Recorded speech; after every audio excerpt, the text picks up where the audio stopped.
pemirsa dimanapun Anda berada, kita akan segera masuk kembali untuk Bermuda yang kedua. Let's go!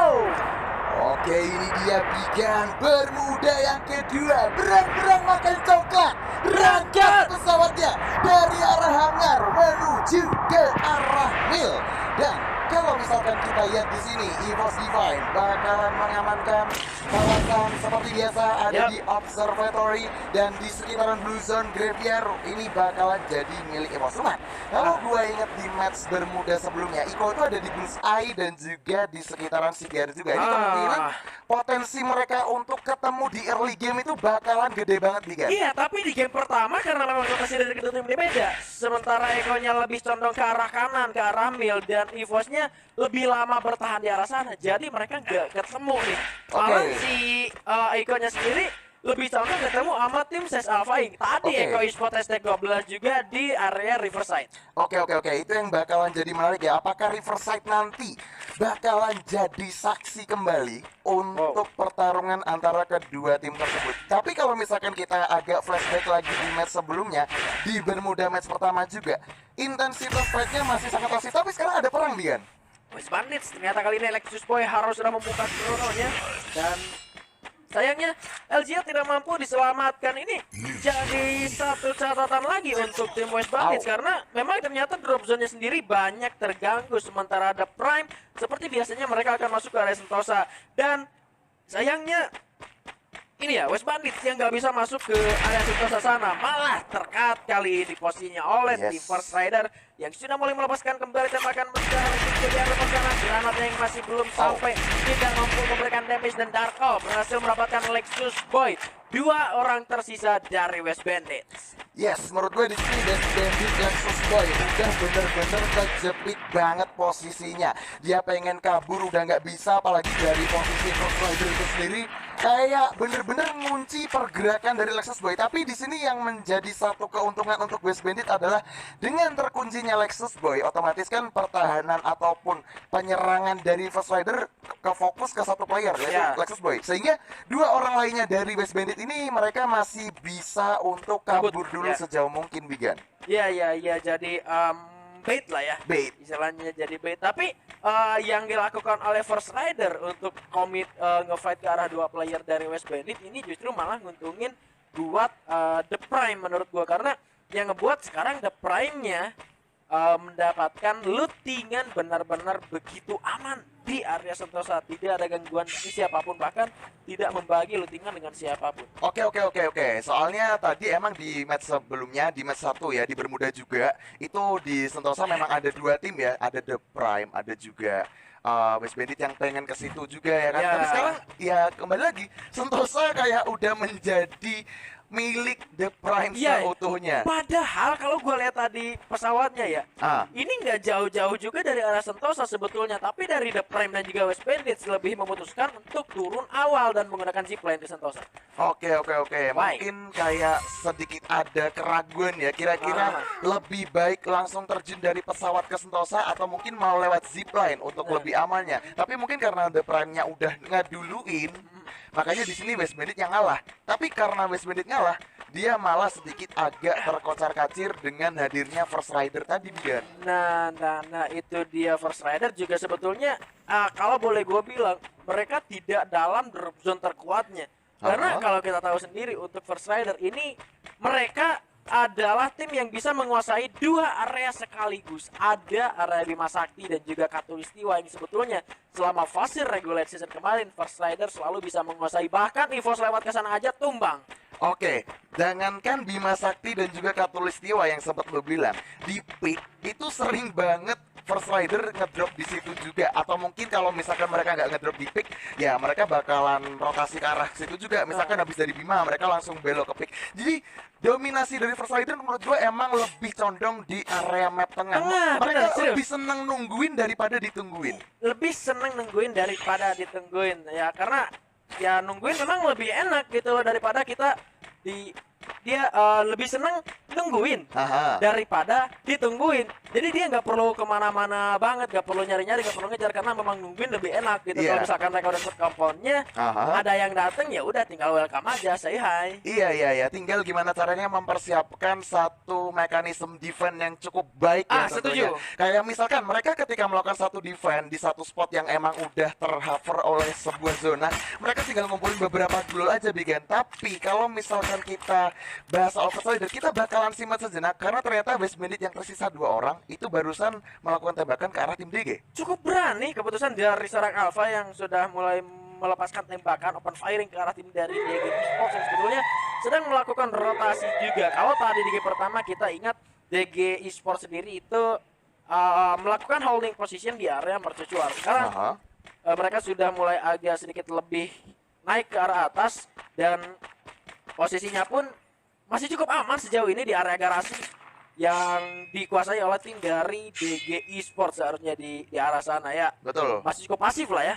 Masih cukup pasif, apalagi kalau misalkan dilihat sekarang Bigan, ini kan masih ada 12 tim dengan 46 orang Iya, yang iya. tersisa. Nah, 2 orang yang terculik itu kebetulan baru dari West Bandit Iya. doang. Lainnya, tim lainnya nih kayak mereka belum ada sebuah pertunjukan ataupun pertempuran. Mereka masih saling nungguin di drop zone mereka masing-masing atau mungkin mereka mencoba rotasi juga. Dan sekarang kita lihat, Aduh bahaya nih. aduh, ini sebenarnya tempat agak keramat sih kan. Iya, tempat keramat gua di setiap nge-cash ya. Kalau ada dangernya di sana itu pasti selalu ada korban. Oke. Entah kenapa. Apalagi sekarang babak-babak krusial kayak gini, angker rasanya men. Iya, makanya kita bisa sebut juga entah itu angker atau keramat. Soalnya kalau misalkan ngomongin memakan korban ataupun memakan nyawa, gue setuju banget. Kayak udah sering banget di tempat di sekitaran pik tersebut karena emang nggak ada kompon. Kayak misalkan, Iya. let's say rumah yang ada atapnya paling nggak buat berlindung dari gempuran danger itu nggak ada sama sekali. Jadi gue rasa kayak gimana ya, mending lu ngehindar agak jauh sedikit. Dari bulatan danger. Iya, tapi kalau Aman misalkan lah. dilihat sekarang alhamdulillah masih Ya, aman. Alhamdulillah, puji Tuhan ya masih aman. masih aman. Oke. Tapi kalau kita ngelihat dari tim yang lain juga, let's say Aha. tadi kita udah ngelihat posisi dari The Pillars Gladius melakukan holding position di patahan, kalau dulu kita sebutnya patahan aura di area Oke. peak ya. Aha. Kita juga melihat di sini Echo Esports tidak terlalu berlama lagi di arah atas, meskipun kalau kita sadar nilainya ini masih zona. Tim Echo sudah berada di area atas dari Bima Sakti. Oke, tapi sepertinya kita bakal simpen dulu nih kan, karena di arah IOG kayaknya bakalan dihantam dari segala arah nih. Iya, terlalu terbuka posisinya, memaksa seorang Azril kali ini harus membuka krononya. Ternyata Azril harus terbentang, dan kali ini masih ada sebuah tembakan dengan treatment gun ya, bisa menghil rekannya. Bahkan di sana juga ada The Pillars Gladius yang melepaskan tembakan ke arah tim IOG. Azrilnya lagi-lagi harus tertumbangkan untuk kedua kalinya. Kali ini bakal diselamatkan juga 2 orang atau 2 tim yang menghantam posisi dari IOG ketika mereka sedang melakukan rotasi untuk masuk menuju ke area peak. Tidak di-cut oleh 2 tim sekaligus. Yes, tapi gue rasa di sini ketika dari IOG pengen masuk ke Pocinok, gue setuju banget apa yang disampaikan Bigan tadi. Memang kayak udah terseok-seok duluan di awal. Cuman dengan satu mekanisme pertahanan yang cukup baik, apalagi ketika tadi Azril ditembak dari 2 arah yang berbeda, dari arah The Pillars, kemudian dari arah DG Esports juga. Dari rekan tim IOG ini mereka langsung melakukan satu Backup. atau beberapa cover dengan cukup cepat dan cerdik. Krono langsung dibuka semua untuk mengamankan Azril. Jadi kayak di sini objektif dari IOG, gue rasa mereka kayak di early game gak mau kehilangan 1 personil pun, Bigan. Nah, sayang banget soalnya kalau misalkan udah kehilangan 1 pun itu berarti untuk power firing kita yang bisa dipertanggungjawabkan kalau udah masuk mid sampai ke late game. Nah, Itu yang bahaya. Itu. Kalau misalkan nih kita ambil dari Eko, Dutnya keculik. oke. Gak ada orang yang open firing, ngopen war dari tim Eko. Gak ada open war dari granat. Jadinya nantinya itu 1 orang keculik aja sebetulnya berpengaruh. Betul, berpengaruh banget. Tadi kalau misalkan lu ngomongin misalkan Ya, Iko misal. Dudes keculik nih, tadi kan lu bilang gitu kan. Padahal lu kalau misalkan lihat di scene kompetitif, Dudes selalu bawa grenade di atas 10. Itu dia makanya. Itu. Apalagi di meta sekarang dengan granat ya.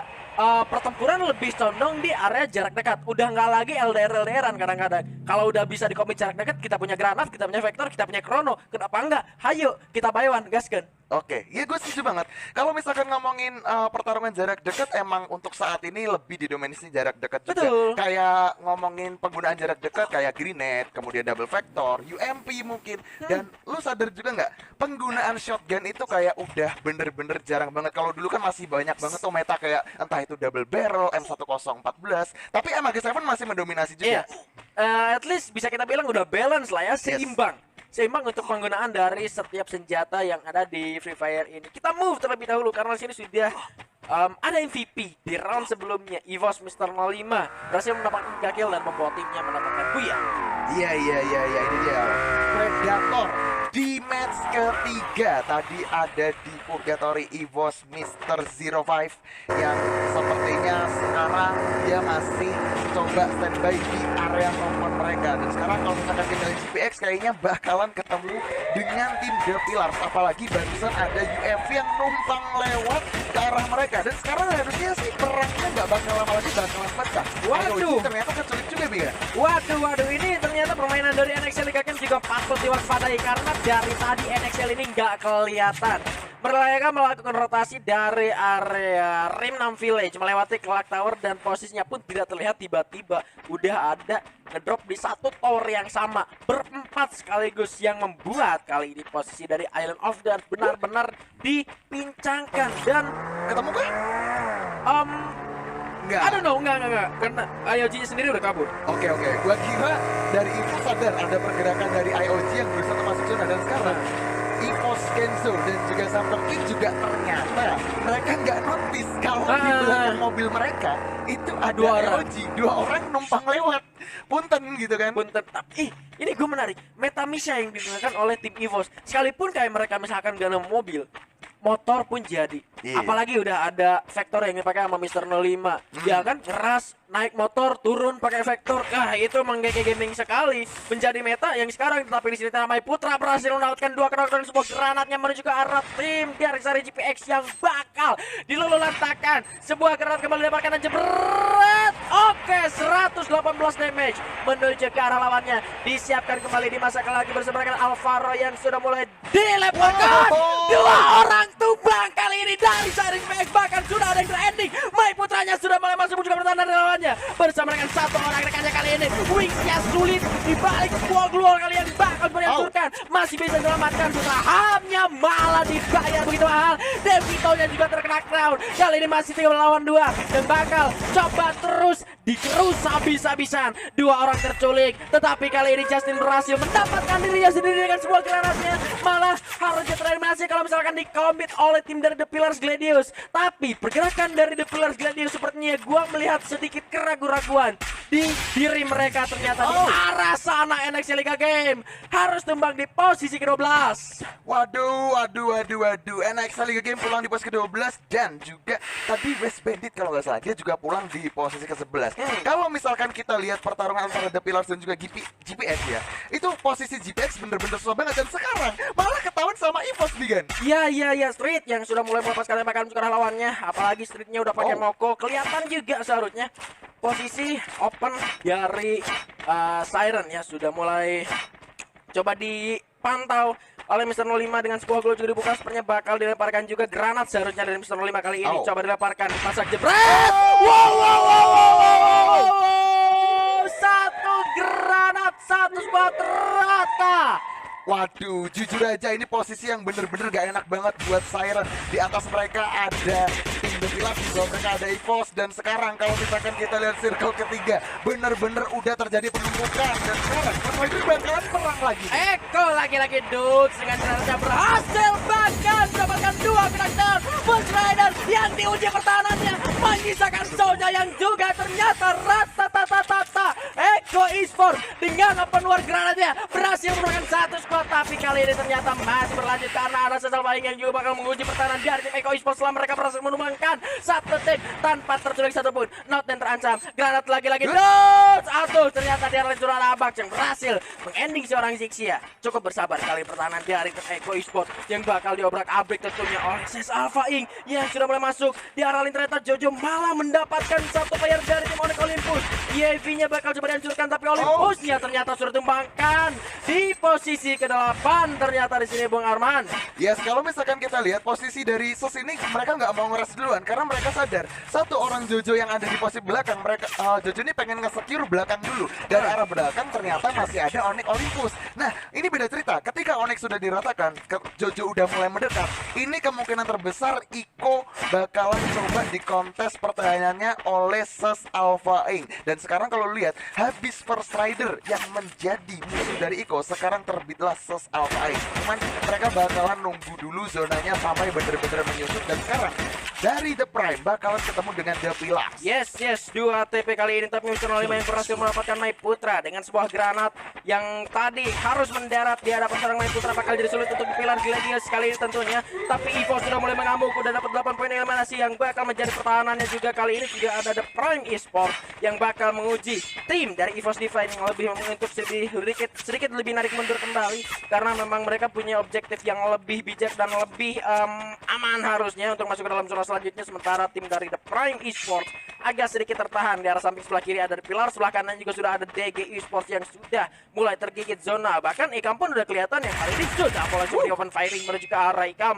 Tetapi dari TR9 juga dengan senjata yang pilihannya masih cukup sulit untuk men-take down satu player dari tim DG Esports. Lord, ternyata dia dapat kawasan jauh dengan snipernya yang begitu mematikan.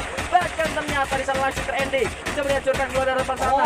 IOC-nya tumbang di posisi ke-7. Sayang 1000 sayang Fung jika disumbangkan ke atas straight juga masih mendapatkan killnya kali ini. Dotnya berhasil melakukan Ikam dan langsung dipulangkan secara lobby. Zonanya agak sedikit besar, tetapi Nathan bertumbangkan kali ini bakal diuji. Ses Alpha Inc oleh Evo Divan meleset sedikit keluarnya dipasang oleh seorang Jojo kali ini mundur juga pertahanan dari tim Eko Esports. EVOS-nya begitu komit untuk masuk ke pertahanan dari tim Ses Alpha Inc. Mana di sana ternyata ada 2 tim juga. Jojo berhasil rapat oleh Mr. 05 kali ini langsung di-crack down. Bakal coba di-end dulu. Enggak ada pelontaran yang dikeker menuju ke dalam, tapi masih belum berhasil mendapatkan pelontaran barra. Berhasil mendapatkan dot kali ini yang bakal ending 2 orang dan ternyata TP-nya Gladius rata, tapi masih ada Ses yang harus dipulangkan ke dalam lobby. Mr.